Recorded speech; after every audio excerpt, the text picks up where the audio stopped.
खान साहब ने जो चाहा उन्हें मिल गया। आवाम के सामने हीरो भी बन गए खान साहब और हुकूमतें भी बरकरार रहीं। खान साहब ने असेंबली तोड़ने का ऐलान करके खुद ऑपोजिशन को मौका दिया कि वो अदम एतमाद लाएं और मामला तूल पकड़े, और फिर वही हुआ। अगर खान साहब अब भी असेंबलियां तोड़ने में संजीदा हैं तो केपी के असेंबली आज ऐलान के मुताबिक क्यों नहीं तोड़ी खान साहब? बहरहाल अब हुआ यह है कि पंजाब के वजीर आला परवेज इलाही बरकरार हैं, गवर्नर का नोटिफिकेशन मुअत्तल है, कैबिनेट भी बहाल है, हुकूमत और तहरीक इंसाफ दोनों को ही फेस सेविंग मिल गई है।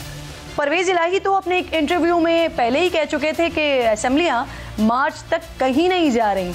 अब वो हालात बनते दिखाई भी दे रहे हैं। नाज़रीन, लाहौर हाई कोर्ट ने परवेज इलाही को 11 जनवरी तक असेंबलियां तहलील करने से रोक दिया है। सियासी मुबस्सिरीन समझते हैं कि ये मामला अभी दूर तक जाएगा, मगर मोनिस इलाही अब भी तहरीक इंसाफ को तसल्लियां करवा रहे हैं कि वो और उनके वालिद एतमाद का वोट लेते ही असेंबलियां तोड़ देंगे। दादों का बहुत एहतराम करते हैं। दादा जी हमें कहा है कि जी आपने लेना है वोट ऑफ कॉन्फिडेंस, वो इंशाल्लाह हम लेंगे और जैसे हम वोट ऑफ कॉन्फिडेंस लेंगे तो उसी वक्त असेंबली इंशाल्लाह तोड़ देंगे। यानी दिल्ली हुनूस दूरस्त, लेकिन इस सारे मामले में भी तहरीक इंसाफ की उंगलियां किसी और तरफ ही उठ रही हैं। फवाद चौधरी ने प्रेस कॉन्फ्रेंस के दौरान बताया कि चीफ सेक्रेटरी पंजाब को उनके दफ्तर में बंद करके रात गए उनसे नोटिफिकेशन पर साइन करवाए गए हैं। गवर्नर का जो नोटिफिकेशन है उसको सस्पेंड कर दिया गया है। कैबिनेट को और चौधरी परवेज इलाही साहब को अपने ओहदों के ऊपर जो है वो बहाल कर दिया गया है। अंडरटेकिंग जो अदालत ने कही कि अगली तारीख तक हमें अंडरटेकिंग दे के आप असेंबलियां डिसॉल्व नहीं करेंगे, वो टेक्निकल इशू है, उसके ऊपर हमें असूली तौर के ऊपर तो हमसे अंडरटेकिंग नहीं बनती रही। चीफ सेक्रेटरी साहब बेचारे जिस तरीके से उनसे साइन कराए गए उनको उनके ऑफिस में बंद ही कर दिया गया। ये सलूक किसने किया? उम्मीद है कि वो आएंगे, बताएंगे कि क्या हुआ, कैसे हुआ, किसने उन्हें मजबूर किया कि वो ये नोटिफिकेशन जारी करें। परवेज इलाही वजीर आला नहीं रहे। अब नाज़रीन, सिचुएशन बड़े मजे की है। परवेज इलाही साहब ने एक तरफ इमरान खान को लिखकर दिया कि वो असेंबलियां तहलील कर देंगे और दूसरी तरफ अदालत में भी लिखकर दे दिया कि वो ऐसा नहीं करेंगे। विकेट के दोनों तरफ खेलते हुए परवेज इलाही ने बड़े खूबसूरत अंदाज में एक तीर से दो शिकार कर लिए। दुश्मन कोई भी कुछ कर ले, ये हुकूमत कायम रहेगी इंशाल्लाह। वजीर आला साहब दुश्मन खान साहब को कह रहे हैं या गवर्नर साहब को? उन्होंने ये वाजे नहीं किया है। अलबत्ता एक बात बड़ी वाजे हो चुकी है कि मुल्क के हालात नाज़रीन इस वक्त अच्छे नहीं हैं। दुश्मन फिर मुनज़्ज़म हो रहे हैं। हमारे बच्चों का लहू बहाने के लिए मंसूबे बना रहा है दुश्मन। लेकिन अफसोस है कि सियासी क़यादत कुर्सी बचाने के लिए दिन रात जिद्दोजहद करने में मसरूफ़ है। 7 साल बाद मुल्क के दारुल हुकूमत में दहशत गर्दी की बड़ी कार्रवाई हुई है। गो के दुश्मन हदफ हासिल करने में नाकाम हो गया है, लेकिन वो यहाँ तक पहुँचे कैसे? वज़ीर दाखिला ने इंकशाफ किया है कि खुदकुश हमला आवर के साथ खातून भी गाड़ी में मौजूद थी। गाड़ी जो असले से लोडेड थी, ये IGP रोड रावलपिंडी की तरफ से जो है वो इस्लामाबाद में दाखिल हुई है।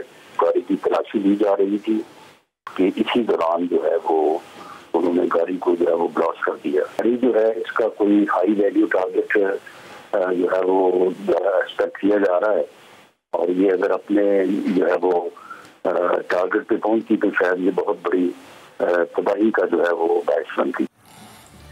28 नवंबर को कालेदम तहरीक तालिबान पाकिस्तान की जानिब से जंग बंदी के खात्मे के ऐलान के साथ ही कार्रवाइयों में तेजी आई है। जंग बंदी के खात्मे के सिर्फ 48 घंटे बाद कोयटा में पुलिस ट्रक पर खुदकुश हमला किया गया, जिसमें बच्चे समेत 3 अफराद शहीद हुए, 23 अफराद जख्मी हुए। 3 दिसंबर को नौशहरा में मोबाइल पर हमला करके 3 पुलिस एहलकारों को शहीद किया गया। 14 दिसंबर को मीरान शाह में हमला हुआ। 18 दिसंबर को लकी मरवत में थाने पर हमला करके 4 एहलकारों को शहीद किया गया। उसी रोज बनू में काउंटर टेररिज्म डिपार्टमेंट पर हमला करके एहलकारों को यरगमाल बनाया गया। कई घंटों के ऑपरेशन के बाद 25 दहशतगर्दों को जहन्नुम वासिल किया गया, जबकि 3 एहलकारों ने जामे शहादत नोश किया। 19 दिसंबर को शिमाली वजीरिस्तान में खुदकुश हमला हुआ। 20 दिसंबर को जनूबी वजीरिस्तान में पुलिस स्टेशन पर धावा बोला गया। CTD की रिपोर्ट के मुताबिक रवा बरस सिर्फ पुलिस पर 200 से जायद हमले हुए हैं, जिनमें 120 पुलिस एहलकार शहीद हुए और 125 जख्मी हुए हैं। इस साल का सबसे खौफनाक हमला पेशावर में किया गया है, जहां 4 मार्च को कूचा रिसालदार की मस्जिद को निशाना बनाया गया था। धमाके के नतीजे में 60 से जायद नमाजी शहीद और दर्जनों जख्मी हुए थे। जिस वक्त हुक्काम कलदम टीटीपी के खिलाफ ऑपरेशन रोक कर उनसे मुज़ाकरात में मसरूफ थे। उस वक्त वो हालात का फ़ायदा उठाते हुए खुद को मुनज़्ज़म करने में मसरूफ थे और ये इंकशाफ नेक्टा की जानिब से सेनेट में जमा करवाई गई रिपोर्ट में किया गया है। जिस अमन को हज़ारों 75 से 80 हज़ार जानें देकर ये कुर्बानियाँ देकर हासिल किया गया था, वो इस वक्त ख़तरे में है।